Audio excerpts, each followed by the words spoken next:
مطرف عن أبيه رضي الله تعالى عنه قال أتيت النبي صلى الله تعالى عليه وسلم وهو يقرأ ألهاكم التكاثر قال يقول ابن آدم مالي مالي قال وهل لك يا ابن آدم إلا ما أكلت فأفنيت أو لبست فأبليت أو تصدقت فأمضيت۔ حضرت مطرف اپنے والد سے حدیث پاک روایت فرماتے ہیں، وہ فرماتے ہیں کہ میں نبی کریم صلی اللہ علیہ وسلم کی بارگاہ کے اندر آیا، دیکھا کہ نبی کریم صلی اللہ تعالی علیہ وسلم الہاکم التکاثر یہ سورہ پاک تلاوت فرما رہے تھے، یعنی جس کا معنی و مفہوم یہ ہے کہ تمہیں تکاثر نے غفلت میں ڈال دیا، دنیا کے زیادہ مال نے، زیادہ دولت نے، دنیا کی کثرت کی وجہ سے تم غفلت میں پڑ چکے ہو، حتیٰ کہ تمہاری غفلت اس وقت ختم ہوتی ہے کہ جب تم قبروں کی زیارت کرتے ہو۔ یعنی اتنا زیادہ انسان غفلت میں پڑا رہتا ہے دنیا کے اندر کہ دنیا میں ہوش میں نہیں آتا جب تک موت نہیں آتی، موت آ کر اسے دنیا کی غفلت سے ہٹاتی ہے۔ تو نبی کریم صلی اللہ تعالی علیہ وسلم نے یہ سورہ کریمہ کی تلاوت کرتے ہوئے فرمایا یقول ابن آدم مالی مالی، آپ علیہ الصلوۃ والسلام نے فرمایا کہ ابن آدم یہ کہتا ہے کہ میرا مال، یہ بھی میرا مال ہے، یہ بھی میرا مال ہے، یہ بھی میری چیز ہے، یہ بھی میری چیز ہے، فلاں بھی میری ملکیت میں ہے، فلاں بھی میری ملکیت میں ہے۔ نبی کریم صلی اللہ علیہ وسلم نے فرمایا وَهَلْ لَكَ يَا ابْنَ آدَمَ، اے ابن آدم تمہارا کیا ہے؟ ہاں فرمایا مَا أَكَلْتَ فَأَفْنَيْتَ، جو کھا لیا اور فنا کر دیا وہ ہے تمہارا، جو کھا گیا ہے، جو کھا لیا ہے تم نے اور اسے فنا کر دیا ہے،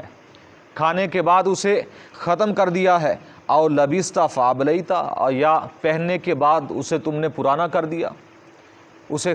خراب کر دیا پہننے کے بعد لباس کو۔ نبی کریم صلی اللہ علیہ وسلم نے فرمایا او تصدقت فامضیت، اور جو کچھ تم نے صدقہ کیا ہے اور اپنی آخر کے لیے بھیج دیا ہے یہ صرف تمہارا ہے، اس کے علاوہ تمہارا کیا ہے؟ یعنی پیارے آقا علیہ الصلوۃ والسلام نے بہت ہی آسان الفاظ کے اندر یہ سب کچھ سمجھا دیا کہ دنیا میں اس غفلت میں نہ پڑے رہو کہ کہو کہ یہ بھی میرا ہے، یہ بھی میرا ہے، فلاں بھی میرا ہے، فلاں بھی میرا ہے، اور یہ چیز بھی میری ہو جائے، یہ بھی چیز میں کما لوں، یہ بھی چیز میں خرید لوں تو یہ ساری چیزیں میری ہو جائیں۔ نبی کریم صلی اللہ علیہ وسلم نے فرمایا ابن آدم تیرا کیا ہے؟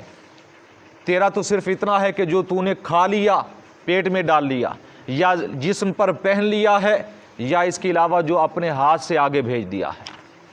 اس کے علاوہ تیرا کچھ نہیں ہے۔ جو باقی بچا ہوا ہے بہت بڑی بڑی بلڈنگیں اور جو کروڑوں اربوں خربوں کی ہے وہ ساری کی ساری دنیا داروں کے لیے ہیں، دنیا میں رہ جانے والوں کے لیے ہے، تمہارے لیے کچھ نہیں ہے۔ تمہارے لیے صرف اتنا ہے جو تم کھا کر گئے، جو تم پہن کر گئے، یا پھر صدقہ کر کے اللہ کے راستے میں دے دیا ہے۔ اس لیے آپ علیہ الصلوۃ والسلام نے فرمایا